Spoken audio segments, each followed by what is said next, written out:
রৌদ্র লাইগা বাইরে যাইতে একদম ইচ্ছা করে না। বাইরে যাওয়ার কথা মনে হইলই ভয় লাগে যে বাইরে গেলেই রৌদ্র লাগবো। দেখো কি রৌদ্র উঠছে। কিন্তু একটা কথা কিতা জানো, ঘরের মধ্যে থাকি শুধু বাইরে কাপড় আনতে যাওয়ান লাগে, কাপড় দিতে যাওয়ান লাগে, ঘরও থেকে ওই রৌদ্র চিন্তা করি।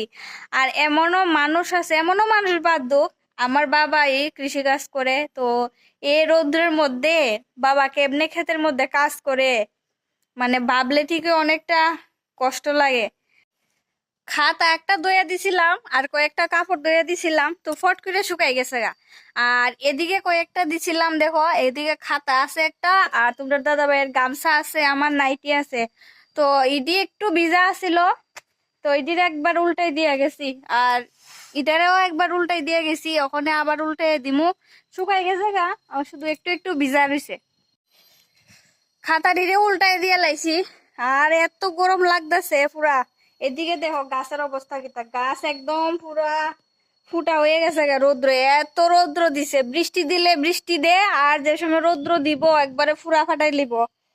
তো যাই, চলো এবার ঘরে যাই। আর এদিকে দেখো কাঁঠাল বিচি রৌদ্র দিছিলাম, কাঁঠাল বিচি দিয়েও শুকাই গেছে গা। বাহ,